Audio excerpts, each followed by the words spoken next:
help me out. Mr. Bino, famous man. Of course, colleagues, candidates for the upcoming local government elections. By now, you should have an idea as to why you're here. Now, I don't understand. Why is it that when you're in a room full of business people, their faces are always so serious? It's business. So money don't smile? There's so much that we want to talk about this evening. I'm going to try to be as brief as possible. Now, local government election is just around the corner, and what the Partnership for National Unity Alliance for Change is asking is for you to jump on board and give us your support. So that's one of the reasons why you're here this evening. In constituency 3, I'll just take you back a little bit so it's a refresh of memories.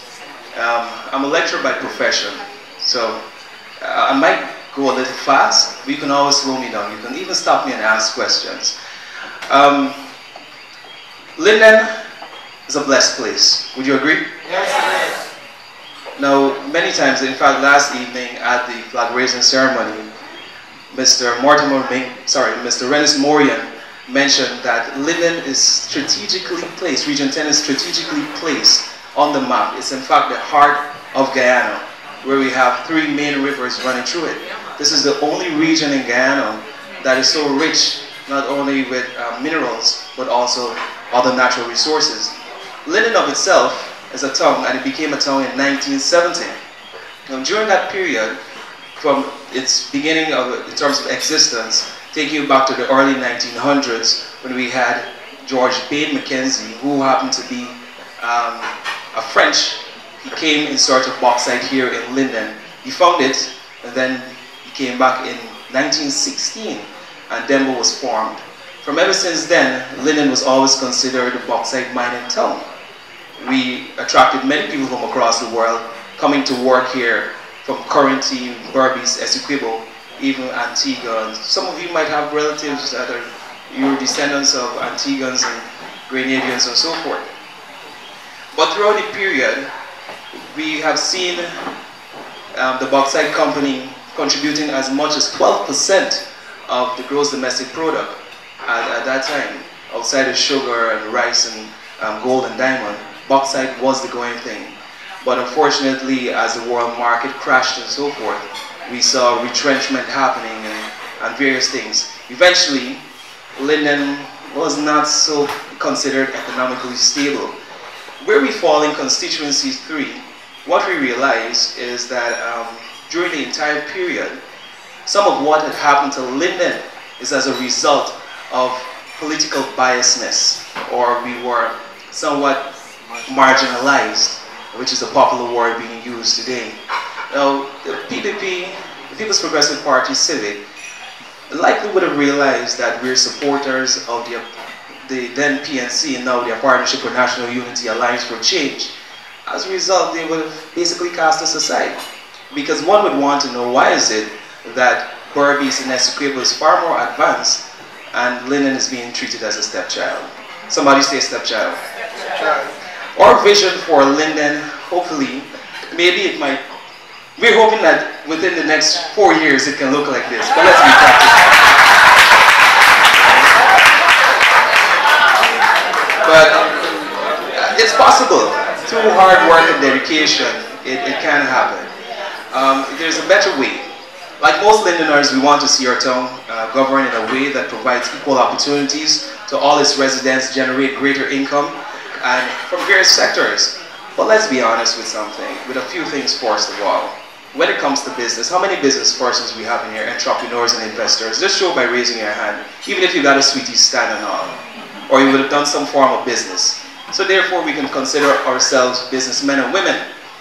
But the thing is, what we have to realize is that the bauxite company in itself is failing. Some persons are still of the perception that, you know, one day, like Lazarus, is going to raise from the dead.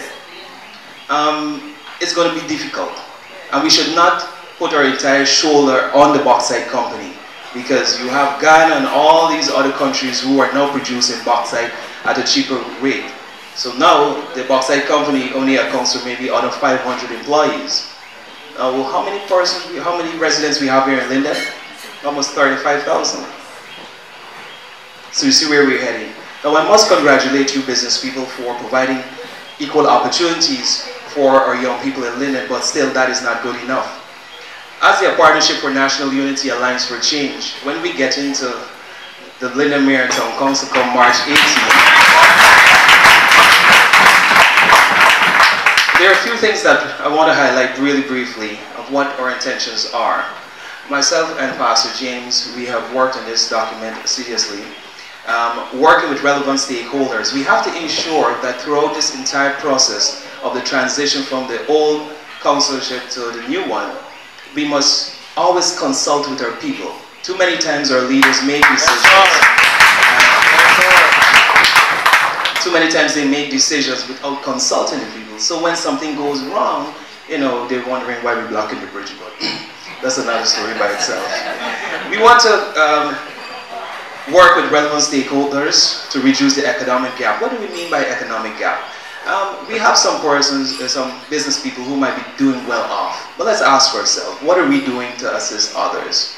Getting families out of poverty. I know Minister Patterson will be talking about this in a little bit, how she has intention of getting those squatting areas regularized and so on. So she'll be touching on that in a little bit. So finally we can see the regularization of squatting areas. We are hoping to draft and enforce policies that encourages sustainable farming. Just the other day I was talking at a public meeting about the condition of West Watooka. Many mornings we talk about West Watooka is doing good, but really no sort of farming is being done behind there. Maybe off of Dalawala, we heard fresh from the west, Baljit Farm is doing well. But it seems as if our residents don't really want to farm. They don't want to farm. The land is there. Now I asked one of the farmers there, I said, sir, why is it that you're not utilizing the land? Even I gotta get 2 cutlass, a hoe and some other thing.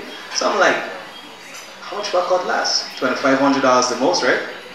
Now, he's depending on the government or the local authorities to provide a cutlass for him.